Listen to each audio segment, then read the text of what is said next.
On March 6, 1820, the 16th Congress of the United States passed Statute 1, Chapter 22, which authorized the people of the Territory of Missouri to form a constitution and state government.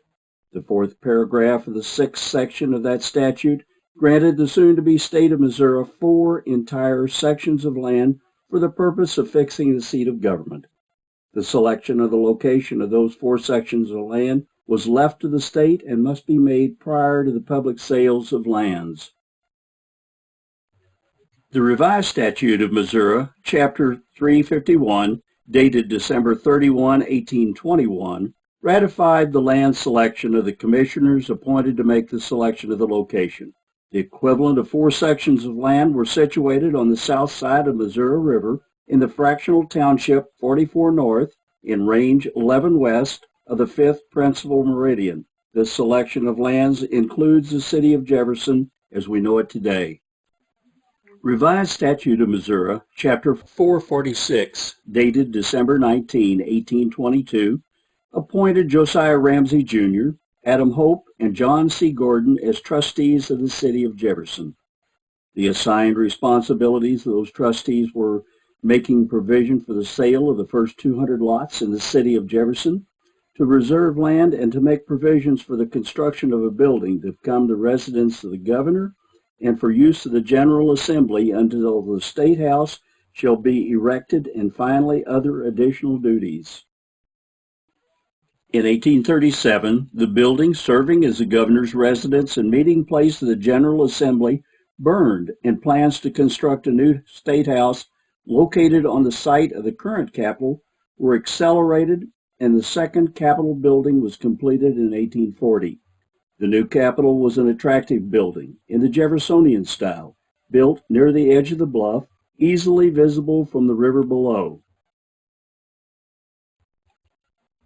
The city of Jefferson was slow to grow since it lacked little industry and was definitely not superior agriculturally like the lands across the Missouri River to the north. The river still posed a formidable barrier to commerce and transportation from the north. The city was left with one railroad which serviced it in an east-west direction. During the decade before the construction of the first bridge at Jefferson City, the dedicated ferry service was provided by the steamer J.W. Spencer. It did not take long for this capital to become overcrowded with the growing legislature, and in 1888 an addition to the old Capitol was completed. That addition included rooms on both ends of the Capitol and a new rotunda, which was tall and narrow and resembled a lighthouse. This is the configuration of the old Capitol that most of us are familiar with. It is this building in this form that became the center of the controversy between Sedalia and Jefferson City, which led to many of the events which we are about to discuss. Sedalia was a town in west central Missouri with a population of approximately 3 times that of Jefferson City in the early 1890s. It was a normal town by day, but by night it was wide open. It was serviced by 4 major railroads running directly into town, promoting rapid growth of the city in the early 1870s. As a result, it became both a major wholesale and retail trading center, and the major railroad repair facilities in that community further supported its infrastructure. Sedalia became very proactive about its image and its need to establish itself as a major community in Missouri. In the late 1880s, John Bothwell was elected to the Missouri House of Representatives and became a major force in promoting Sedalia. Becoming the site of a state institution was perceived to be one fact which would help to promote and validate the city of Sedalia. In the early 1870s, Sedalia attempted to be the home of the state's first normal schools, state teachers' colleges that were being established at that time. Sedalia lost out to Warrensburg and Kirksville. Sedalia continued to be relentless in their quest for a state institution. In the late 1870s, Sedalia proposed that it should be the site for the State Institution for the Blind and the site of a state inebriate institution. Both attempts proved to be fruitless. After these attempts failed, Sedalia started aiming higher, with John Bothwell, a member of the Missouri House of Representatives, at the forefront of those efforts. In 1891, a measure was introduced to the floor of the House of Representatives promoting a move of the capital of Missouri to Sedalia.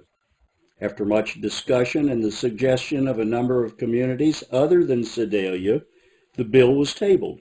Several days thereafter, the bill was reintroduced to the House floor and was immediately voted down. In 1892, after the administration building on the campus of the University of Missouri in Columbia burned, Sedalia proposed that it be the new site of the university. The university relocation bill was introduced to the floor of the Missouri House of Representatives and after much discussion fell 2 votes short of going to the Senate.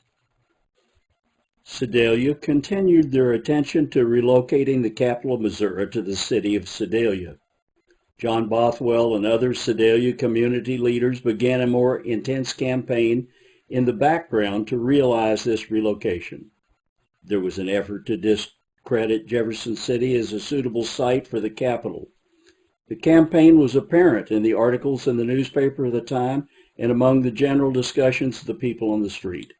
Numerous detracting features of Jefferson City were frequently cited in the Sedalia newspapers, including inadequate streets, roads, and sidewalks, poor restaurants, little entertainment, poor shopping facilities, insufficient hotels and other accommodations, only one railroad, while Sedalia has 4 railroads. Sedalia was 3 times as large and thriving, while Jefferson City was dying. Strongest among these negative comments was the fact that Jefferson City had no bridge to cross the river and was dependent upon ferry service for commerce and transportation across the river. A number of prominent business and civic leaders of Jefferson City were aware of Sedalia's continued attempt to have the capital of Missouri relocated to Sedalia and were actively taking steps to remedy most of the talking points which Sedalia was using to undermine Jefferson City. Jefferson City immediately began to pave its streets and sidewalk. It improves its water system, began electrification and upgrading of the street lighting, added hotels and additional accommodations for visitors to the city, and began a commercial and residential building boom that lasted for several decades. Between 1887 and 1891, Jefferson City experienced a number of significant improvements to the city. Among those were improvement to our Capitol building, a new federal courthouse, a new state library added to the Supreme Court building, railroad roundhouse, prison warden's house, and a new city hall. Among the major improvements within the city as a result of this new renewed growth spirit included the new Missouri Pacific Railroad Depot, plans for a new county courthouse, improved waterworks, improved electric and gas plant to serve the growing needs of the city, Carnegie Library, completion of the Thomas Viaduct, trolley system, bus system, and sanitary sewer system. Foremost of those negative points was the lack of a bridge at Jefferson City, a bridge that would connect the city with agricultural possibilities on the other side of the river and with 2 railroads, the Chicago and Alton and the Missouri, Kansas, and Texas, which would improve commerce and transportation connection with the northern portions of Missouri.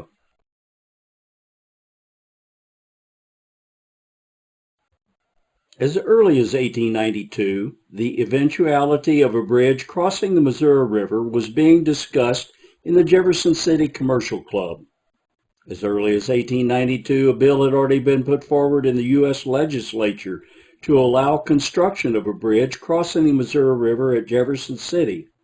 But on March 23, 1893, the state Republican newspaper reported that Congress had adjourned, and it would be another 2 years before the bridge at that location would again be considered. At a meeting of these business and civic leaders, a business entity was formed named Jefferson City Commercial Club for the express purpose of building a bridge across the Missouri River, connecting Jefferson City with Callaway County and the 2 railroads in that immediate area.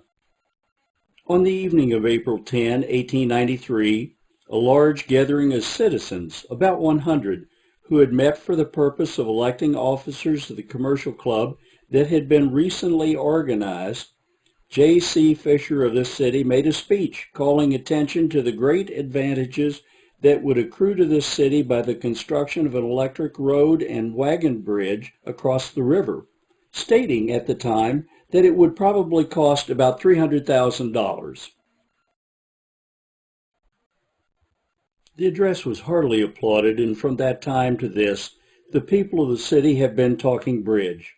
Shortly after the meeting above referenced to, a proposition was submitted by an Eastern company to construct a bridge at this place for $300,000 plus a bonus of $50,000.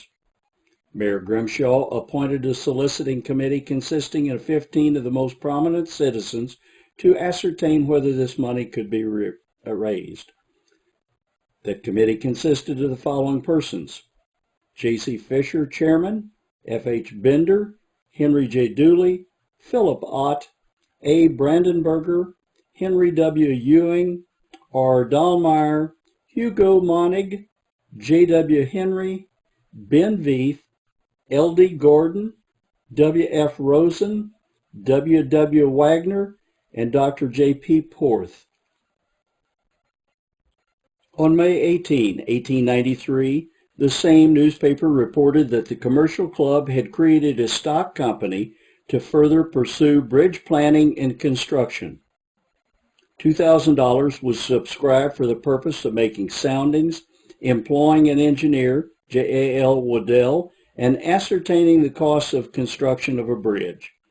The estimates of the engineer fixed the cost of the Madison Street structure at about $200,000. Favorable notices began to appear not only in Jefferson City newspapers, but also in other newspapers in Missouri, and the commercial club set about securing funding for the proposed bridge. With the new session of Congress in 1894, the bill was again taken up. As enacted by the Senate and House of Representatives of the U.S. Congress on May 28, 1894, in Chapter 81, an act to authorize construction of a bridge across the Missouri River at some point within 1 mile below and 1 mile above the present limits of the city of Jefferson, Missouri. It is important to note that the plans submitted for consideration included both the high bridge plans and the low bridge plans. The proposal for construction of a low bridge at Jefferson City was flatly denied by the War Department as being too restrictive. The general provisions of the specification of the high bridge are as follows. The bridge shall be constructed to provide for the passage of wagons and vehicles of all kinds, street railway cars, motor cars, animals, foot passengers, and for all road travel for such reasonable rates of toll. That such bridge may be a combination of railroad and wagon bridge so constructed as to provide for the passage of railway trains, engines and cars, wagons and the vehicles of all kind, foot and other passengers, animals and livestock at the option of the corporation by which it may be built. That said bridge shall be made with unbroken and continuous spans, and the spans thereof shall be not less than 400 feet in length in the clear, and the main span shall be over the main channel of the river. The lowest part of the superstructure of said bridge shall be at least 55 feet in the clear above the established standard high water grade line, and the bridge shall be at right angles to and its piers parallel with the current of the river. There were a number of other operational provisions that followed. The last two sections of that bill made provisions for starting and completion dates for the bridge and a statement of the right of Congress to exclusively alter, amend, or repeal the bill. Commencement of construction of the bill was specified to begin no later than 1 year after the approval of the act and finish within 3 years of its passage.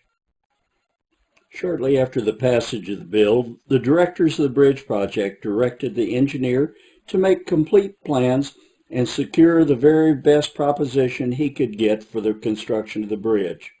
The site selected for the construction of that high bridge would be at the north end of Madison Street, near the site of the governor's mansion.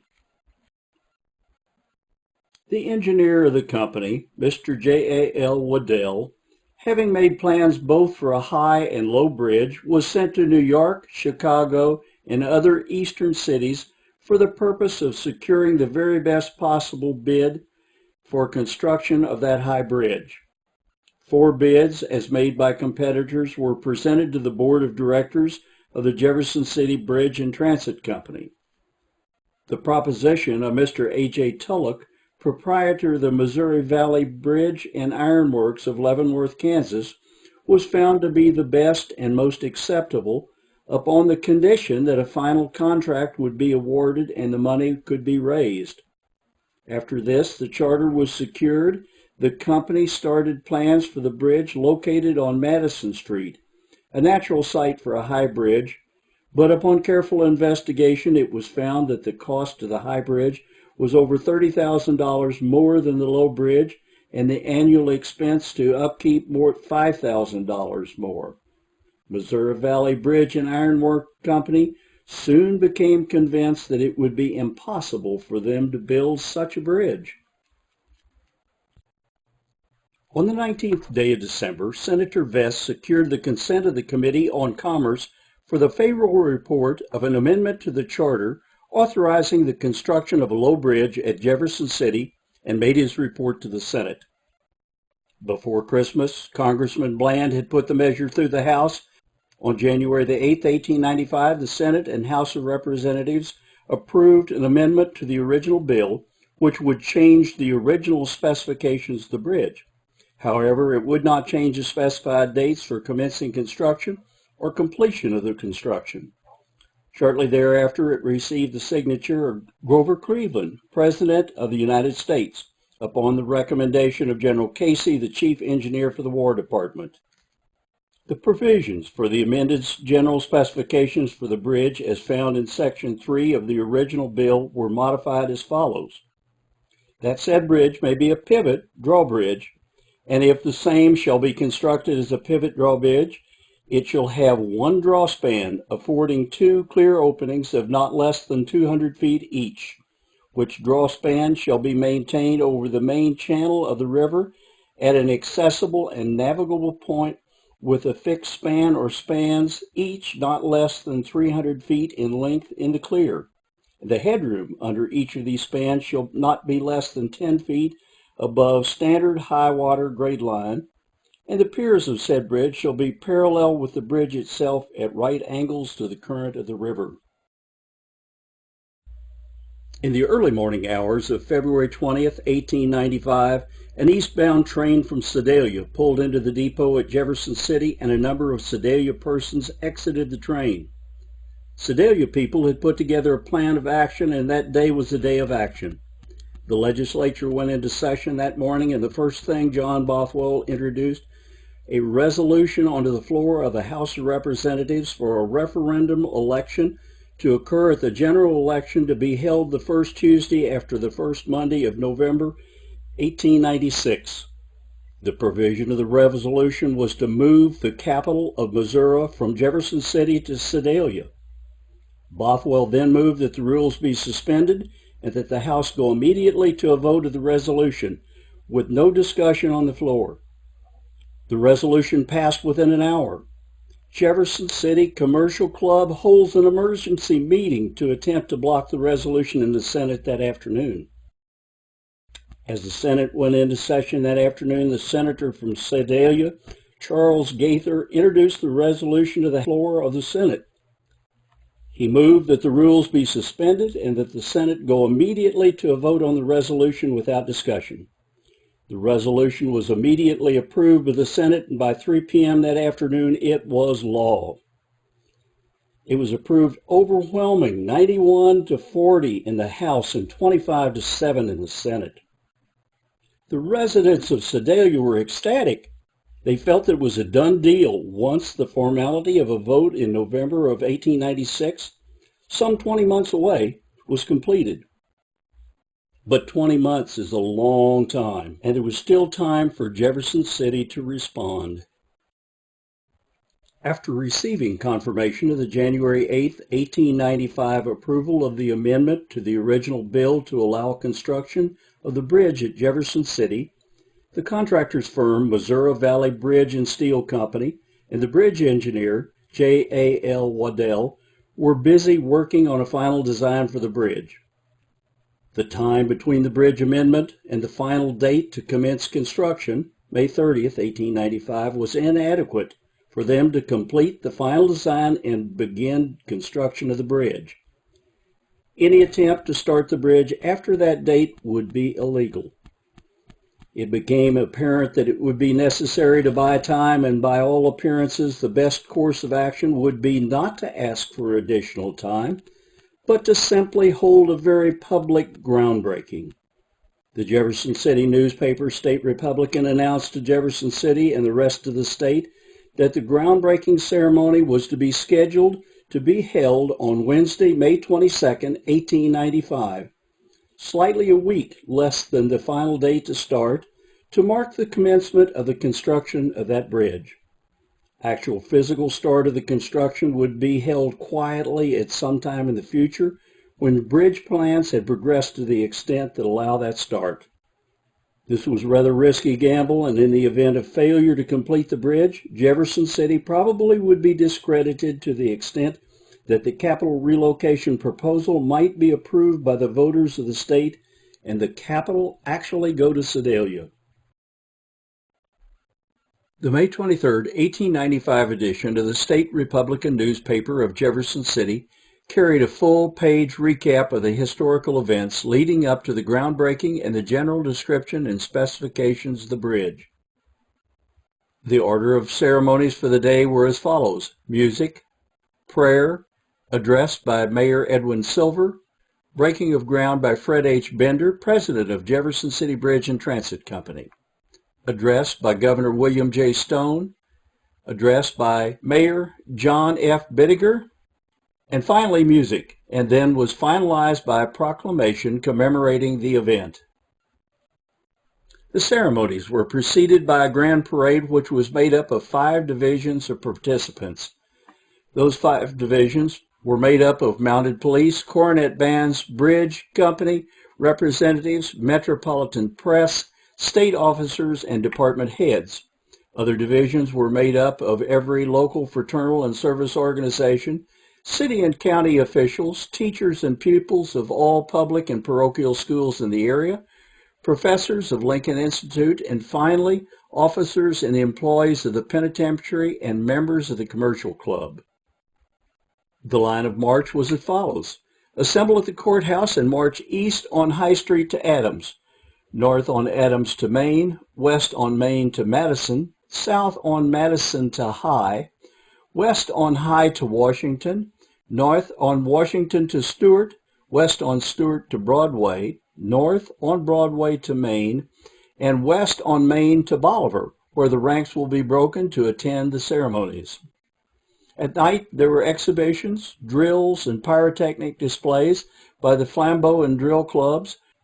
Part of this exhibition took place on the streets and the rest in the Capitol grounds in connection with the open-air concert given by the Jefferson City Cornet Band.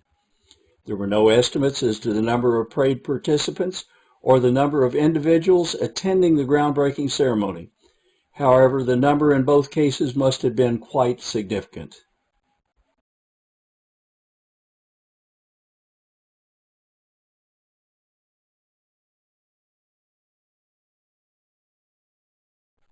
When perusing the successive issues of the State Republican newspaper for brief notes on the progress of the construction of the bridge, it became apparent that the notes were very sparse in their coverage. With all that was riding on the successful construction of the bridge, one would tend to believe that the coverage of that progress would be all-consuming. The following are reports of progress on the bridge as extracted from the State Republican newspaper and from selected photos in the construction series. With no fanfare and no mention of the local newspapers, The first evidence of any physical progress on the construction of the bridge is known from the first of the series of photographs to document the progress of the bridge. That photograph, number 1 of the series, is dated July 30th, 1895, and documents a partially constructed caisson for pier number 2. Photograph number 4 of the series, dated August 13th, 1895, shows caisson number 2 for pier number 2 ready for launch later that same day. August 1, 1895 issue of the State Republican newspaper carried mention of the probability of the sinking of the caisson for pier number 2 within the next 10 days. A brief mention of the effect of high water on the river and other possible bridge features. Actual physical progress following the late initial start progressed virtually uninterrupted throughout the rest of the summer and throughout the winter.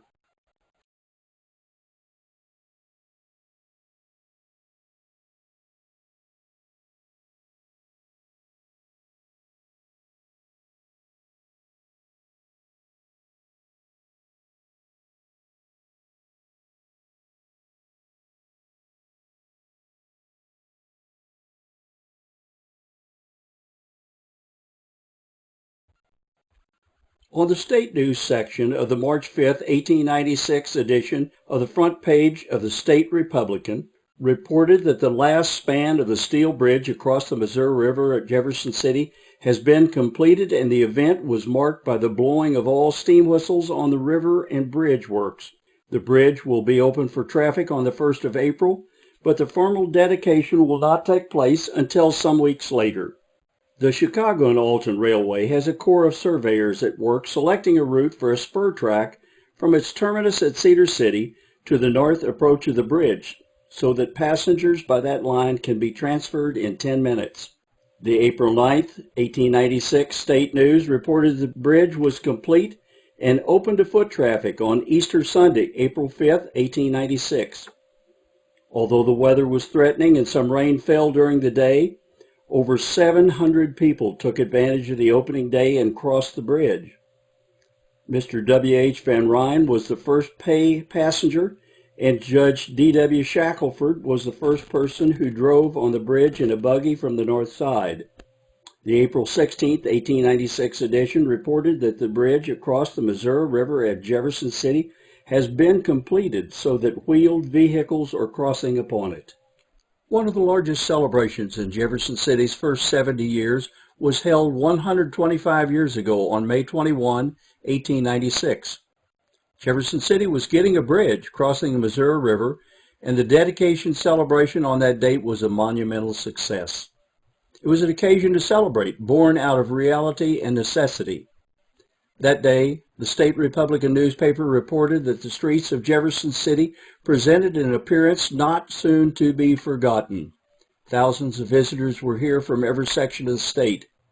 The great mass of people that saw Jefferson City on that day, decorated buildings, marching bands, and miles of footmen winding the way to the stand where the speaking ceremonies took place. They never saw a more interesting sight. There were 18 bands present, and the crowd was estimated at 20,000 people. On the morning of the 21st, excursion trains poured their masses of people into the city. The Chicago and Alton Railroad, the MK&T Railroad, and the Missouri Pacific Railroad all ran excursion trains for the occasion. The line of march was formed at the county courthouse, and from there marched to Bolivar Street in a route through the Uptown District, while vehicles were directed to proceed west on McCarty Street to Bolivar. The procession moved out promptly at 3 p.m. and marched west on High to Washington, north on Washington to Stewart, west on Stewart to Broadway, north on Broadway to West Main, and west on Main to Bolivar, and north on Bolivar to the south end of the new bridge where the procession was dismissed. The parade, similar to that of the groundbreaking celebration, was made up of 5 divisions. The makeup of those 5 divisions were most similar to that of the earlier celebration a year before. However, the first division included a number of higher-level dignitaries than before. The number of people participating in this grand procession were estimated to be at approximately 7,000 individuals. The streets were thronged with people. A speaker's stand was erected near the entrance to the bridge on Bolivar Street, and the ceremonies were opened by an address of welcome by the mayor. The other speakers who participated in the ceremony were John L. Bidiger, Judge John A. Hockaday, General Odin Guitar, and James O. Broadhead. Governor Stone was unavoidably absent, and a letter expressing his regrets and congratulations was received and read. After the ceremonies, the crowds returned to the city and spent the remainder of the day sightseeing. The concert of band association, the ball game between the St. Louis Browns and the home team both drew large crowds. In the evening, the Republican and Democratic Flambeau Club gave exhibition drills with fireworks. Following the completion of the bridge at Jefferson City, one would expect that the critical dialogue between the cities appearing in the local newspapers would diminish or cease. That simply wasn't the case, as the Sedalia newspapers intensified their attacks on Jefferson City in an attempt to discredit the city and enhance the position of Sedalia in the upcoming referendum election. If Jefferson City had not been at risk of losing the capital, it is doubtful that all of the steps taken to modernize and improve the town would have happened. Jefferson City continues to make local improvements, even following the dedication of the bridge, just to prove that it is a legitimate city not living solely off of state government. Sedalia's relocation effort gives Jefferson City the ambition to improve and retain the capital. November 3, 1896 arrives and the voting takes place statewide. On the following day, the headlines of the Sedalia Democrat read, "The prospects look a little blue." And the following day it read, "We were beaten." The relocation referendum was defeated soundly, with approximately 65% of the voters of Missouri voting against capital removal. Only 18 of the state's 114 counties voted in favor of the measure. The sound defeat led to statewide embarrassment for Sedalia. Sedalia's desire for a state institution does not die, though. It continues to quietly maintain that objective. 3 years later, Missouri proposes a state fair, and on April 19, 1899, the state fair is approved by the legislature. Sedalia again seeks to be the location of that state institution among 5 other rural mid-Missouri communities. After visiting the prospective cities, Sedalia was selected as the site for the state fair. Many of these communities felt that Sedalia received the nod for the state fair as a consolation prize for their failures in previous efforts. The first state fair was held in 1901 on lands that had been purchased and donated for the capital site resultant from the 1896 relocation proposal. From the start of the bridge, the intent was also to provide electric trolley service throughout Jefferson City, to include crossing the bridge to the north side of the river to access rail and other facilities located there. The bridge had no more been completed when the Jefferson City newspapers began running articles expounding the virtues of an electric trolley, and the July 4, 1895 issue of the State Republican went so far as to include the possibility of an electric railroad linking Jefferson City to Columbia through Ashland. The idea of that dream was never taken off the table, but languished for some time in inactivity. The March 31, 1910 edition of the Daily Democrat Tribune announced to Jefferson City residents the sale of the bridge to a syndicate for the purpose of building an electric line. The April 2, 1910 edition of that same newspaper reported that the transfer of stocks was complete 2 days earlier and that the deal had amounted to $250,000. Through this transaction, control of the Jefferson City Bridge and Transit Company would pass to George D. Rosenthal of St. Louis, and that Mr. J.C. Johnson of St. Louis would succeed Mr. F.H. Bender as the directing head of the corporation on May 1, 1910. The article went on to report that the installation of a trolley line throughout the city and crossing the bridge would begin almost immediately, and that the improvements contemplated by the new owners would mean more to the citizens of Jefferson City than realized. Progress on the trolley line proceeded rapidly, and by April 1, 1910, the trolley line was complete and operational. Until that time, rail passengers on the north side of the river were serviced by local drayage firms for transfer and baggage. On July 5, 1913, the Electric Railway Journal reported that Jefferson City Bridge and Transit Company had received a 25-year franchise from the Jefferson City Council for trolley service in the city.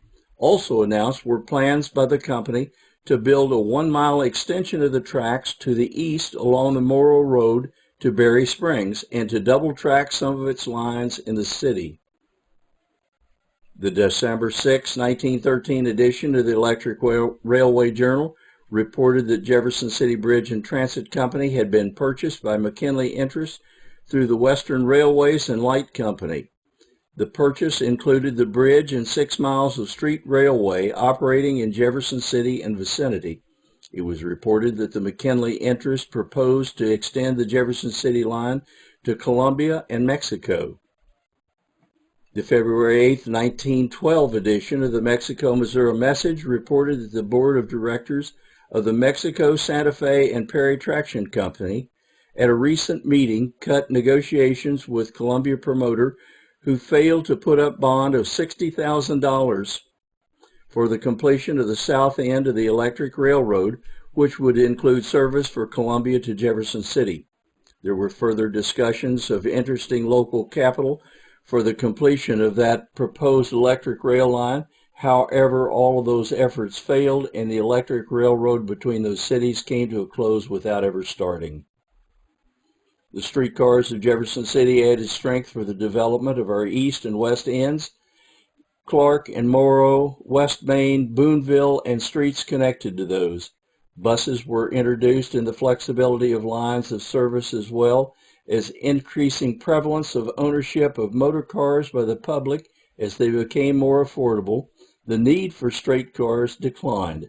The purchase of the Jefferson City Bridge and Transit Company by the Missouri Power and Light Company, and also the sale of the bridge to the state of Missouri, was the beginning of the end for the streetcar transit service.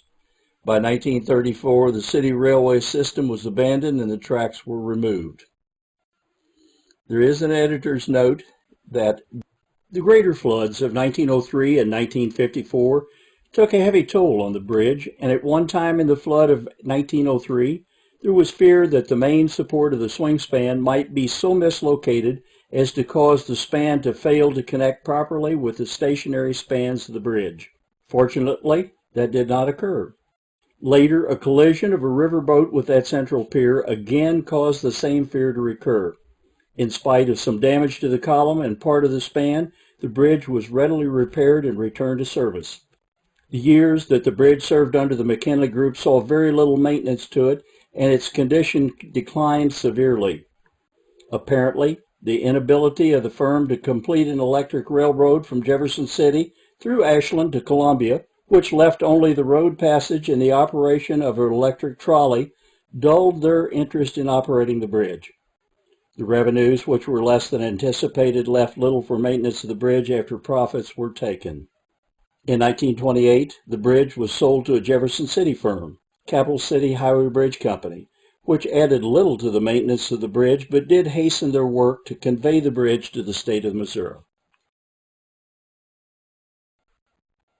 The bridge was operated as a toll bridge through 3 successive owners: Jefferson City Bridge and Transit Company, 1896, McKinley Power and Light of Illinois, 1910, and the Capital City Highway Bridge Company, 1928. In 1922, claims were placed before the State Highway Commission, and a local Kiwanis Club started a movement to designate Highways 54 and 63 as primary state highways and began the movement which would later make the bridge toll-free. In 1928, the bridge and properties were conveyed to an intermediate company who later retired the bonds, and on May 26, 1930, a general warranty deed conveyed the bridge and other properties, free of encumbrances, with a clear title to the state of Missouri. The bridge was purchased by Highway Commission for $150,000 in Series Q 3.5% 20-year State of Missouri roadway bearer bonds maturing on October 15, 1949. At the time of the sale, the cash value of those bonds were approximately $119,000. 3,500 people were at the south entrance of the bridge to take part in the event that would become one of the highlights in the history of Jefferson City. People were crowded from the south entrance to the end of the block at West Main Street. Marching bands playing preceding the program, which began promptly at 11 a.m. The program was presided over by Hugh Stevens, president of the Chamber of Commerce, who gave the first address on the proceedings. Lieutenant Governor Winter delivered an address representing the state of Missouri, followed by members of the Highway Commission. Mayor C. Henry Azle spoke representing the city, and Clifford G. Scruggs, chairman of the Capital City Highway Bridge Company, represented that company. The program between 11 a.m. and 12 noon were broadcast on radio station WOS for the citizens of the entire state to listen. Saturday, October 15, 1932, the bridge crossing the river at Jefferson City was declared toll-free. At high noon, the paying of the last toll by John H. Nolan to Clifford Scruggs, president of the bridge company, completed the ceremony. Mr. Nolan was the first man to pay the toll when the bridge was dedicated on May 22, 1896, and was the last to pay the toll on the bridge before it became toll-free. He drove a sport roadster across the bridge with a big banner across the front of the automobile indicating that it would be the last car to pay the toll. When the state of Missouri took over operation of the bridge, it was found to be in deplorable condition and essentially dangerous. On December 15, 1932, Missouri Highway Department engineers prepared an estimate for the expenditures necessary to repair the bridge to operational standards. That estimate amounted to $115,842.98, with $51,870 allocated for the repairs and upgrading of the swing span alone. The cost associated with the labor and material for repair and replacement of stationary spans of the old bridge amounted to $63,972.98. The engineers listed those items for repair and or replacement as stiffeners, stringers, old bridge floor, and handrail. The estimate also included labor to haul off replaced materials, equipment rental, miscellaneous items, and cleaning and painting of the new steel. The engineers had prepared a more detailed estimate of the $51,870 cost associated with the repairing and upgrading of the swing span and its operating components. That estimate included labor and materials for the structural steel modifications to the span itself, installation of the tower machinery and the operating house supports, bridge and operating machinery, electrically operated gates, motors, signals, and so forth, the operator's house, and removal of the old equipment. It is said that the essential element in the upgrading of the swing span of the bridge was adding a larger electric motor, which was capable of opening and closing the span in a much shorter time span so as not to impede traffic crossing the bridge any longer than necessary. After substantial expenditure by the state of Missouri on renovation and repairs to the bridge when it was first acquired, it was determined that the ongoing cost of maintenance to the old bridge was becoming more burdensome and that during the period 1932 through 1939, the cost of maintenance and construction on the old bridge amounted to $231,902.08. With continually increasing traffic loads on the old bridge from highways 54 and 63, the maintenance expenses on the bridge were soaring. An August 5, 1948 report on maintenance by the Missouri Highway Department engineering staff indicated that the cost of maintenance for the life of the bridge to that date had cost a total of $407,743.77. It was apparent at that time that the service life of the old bridge was limited and plans for a new bridge were in order.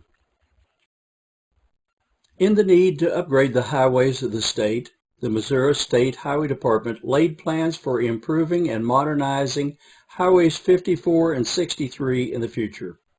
Realizing the need for an adequate bridge service over the Missouri River at Jefferson City, plans were being laid for a modern bridge which would no longer impede traffic crossing the river at Jefferson City and could handle a significantly increased traffic flow. Those plans would call for a high bridge without movable spans, a bridge which would not slow the traffic crossing it or impeding the river traffic below.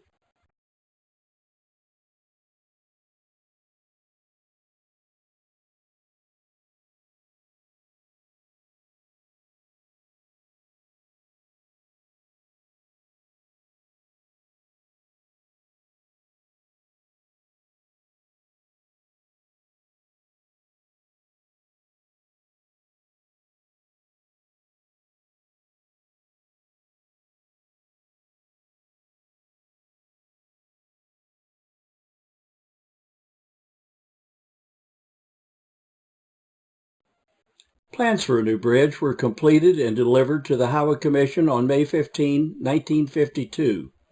Once approved by the Commission and bids were let, construction on the bridge commenced on May 18, 1953.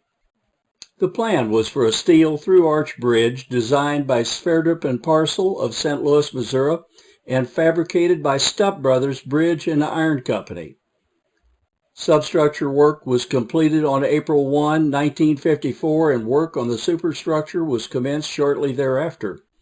The main arch of the superstructure was closed on March 8, 1955, and the new bridge was officially opened and dedicated on August 20, 1955. The two bridges coexisted only briefly. Shortly after the new bridge was completed and opened to traffic on August 20, 1955, demolition of the old bridge commenced 2 days later on August 22nd. By mid-September, Kansas City Bridge Company had demolished the swing span, and by mid-October, the last remaining span of the bridge was dropped into the river to be reclaimed for salvage.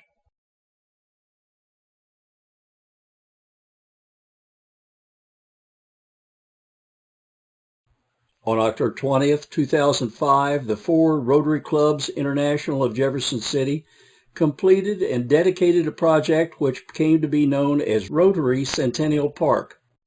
That park is among the sites managed by Jefferson City Parks and Recreation and is the most exceptional historic overlook of the Missouri River at the site of Jefferson City's first bridge. It serves as a reminder of our history and what it took to retain the state capital in the city of Jefferson.